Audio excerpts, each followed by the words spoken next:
नमस्कार, आप देख रहे हैं झलको शेखावाटी न्यूज और मैं हूं आपके साथ मानवी ठाकुर। शुरुआत करते हैं आज की खास खबरों से। पानी निकल रहा था शरीर से तो भी नेगलेक्ट करके 10 मिनट खराब किए। उसके बाद में यहाँ आने के बाद नर्सिंग स्टाफ ने मिसबिहेव किया। कुर्सी पे बैठी मिसेज के मेरे ब्लीडिंग हो रहा था, फिर भी नर्सिंग स्टाफ इग्नोर करके अंदर चला गया। राजस्थान के नीमका थाना जिला कपिल अस्पताल में डॉक्टर एच.के. कटारिया और स्टाफ की लापरवाही का मामला सामने आया है और आरोप लगाए हैं नीमका थाना के निवासी जो मान सिंह है उनकी धर्मपत्नी निधि थी, जो 4 माह से गर्भवती थी। उन्होंने ऐसा बताया है, जानकारी देते हुए कहा है कि किसी प्रकार की भी कोई दिक्कत नहीं थी, गर्भवती थी 4 महीने से। और डॉक्टर एच.के. कटारिया द्वारा दिनांक 3 अगस्त को 15 दिन की दवाई दी, जिनका पहला डोज 4 अगस्त को लिया, जिससे अचानक पेट में दर्द थोड़ा महसूस होने लगा। तो शाम को 5 बजे कटारिया डॉक्टर के पास लेकर गए, जहाँ पर सोनोग्राफी के लिए बताया और सोनोग्राफी भी नॉर्मल रिपोर्ट थी और दोनों 2 इंजेक्शन और दिए गए और घर जाने के लिए कहा गया।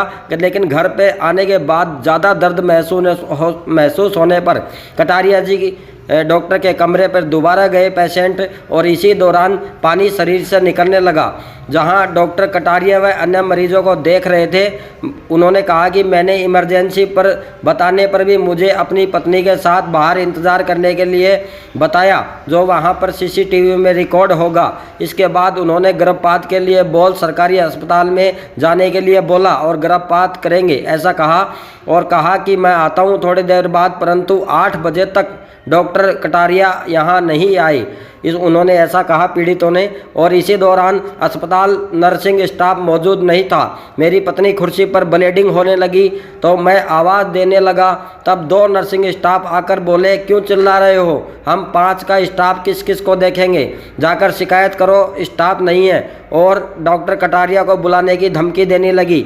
इसके बाद मेरी पत्नी का गर्भपात करने के बाद कटारिया डॉक्टर वहाँ आए और मेरे को नहीं, जो होना था हो गया, क्या कर सकते हैं, कहने लगे। मैं इस पर पूरे मामले के लिए डॉक्टर को लापरवाह मानता हूं और अपनी फीस के चक्कर में लोगों की ज़िंदगी से खिलवाड़ कर रहे हैं, ऐसा कहा पीड़ित ने। और साथ साथ सोनोग्राफी रिपोर्ट भी पेश की, आप देख सकते हो। इसके बाद हमने डॉक्टर एच.के. कटारिया से बात की तो एच.के. कटारिया ने कहा, मेरे पास आए थे वो और मैंने उनको देखा था तो उसमें प्रॉब्लम थी कि बच्चेदानी के जो थैली आती है पानी की वो फट रही थी और गर्भधारण करना पॉसिबल नहीं था, गर्भपात कराना उचित था। मैंने उनको बता दिया था कि गर्भपात कराएंगे, एडमिट कर लिया था और एडमिट करने के बाद में ये गर्भपात हमने कराया। और स्टाफ की जो शिकायत आई है वो मेरे पास ऐसी कोई सूचना नहीं है।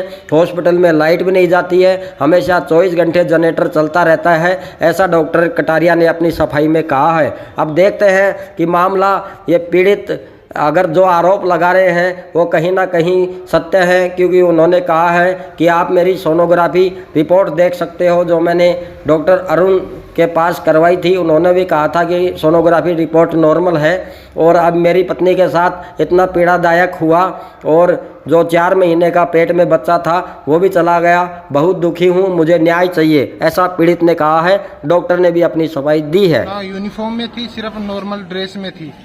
और वहाँ मैंने आपको फोटो भी दी है, जहाँ पर उसके जो बेंच है वहाँ पर कोई भी मौजूद नहीं था देखने वाला। सिर्फ एक केबिन में कंप्लेंट नंबर लिखने वाला आदमी मौजूद था, बाकी कोई आदमी वहाँ मौजूद नहीं था। कितने बजे ये घटना है? ये घटना शाम को 6 बजे के आसपास की है। मेरा नाम मान सिंह है। मैं सुबह कटारिया जी को दिखा के गया था, अपनी मिसेज को। क्या नाम है? मेरी मिसेज का नाम निधि। सुबह दिखा के गया, सब कुछ नॉर्मल था। दिखाने के बाद में शाम को थोड़ा पेन हुआ तो फिर दिखाने के लिए आया। उसको ब्लीडिंग, पानी निकल रहा था शरीर से तो भी नेगलेक्ट करके 10 मिनट खराब किए। उसके बाद में यहाँ आने के बाद नर्सिंग स्टाफ ने मिसबिहेव किया। कुर्सी पे बैठी मिसेज के मेरे ब्लीडिंग हो रहा था, फिर भी नर्सिंग स्टाफ इग्नोर करके अंदर चला गया। उसके बाद में आने के बाद बाहर आके मुझे धमकी दे रही है कि मैं अभी जाके कटारिया जी को फोन करके तुमको धक्का दे के बाहर निकलवाती हूँ, ये करवाती हूँ, वो करवाती हूँ, यहाँ से बाहर जाओ, उल्टा सीधा बात कर रहे थे। मेरा सबसे यही निवेदन है कि कम से कम इस चीज के लिए आवाज उठा के विधायक जी तक या प्रशासन तक ये चीज पहुंचाए कि हर आदमी के लिए कल को ये चीज मुसीबत ना बने, हर आदमी की सुने। सिर्फ ये नहीं है कि यहाँ सरकारी हॉस्पिटल में बैठे हैं तो जाके कमरे पे 200 रुपए के चक्कर में वहाँ भीड़ लगा के पैसेंजर को लापरवाही से देखे।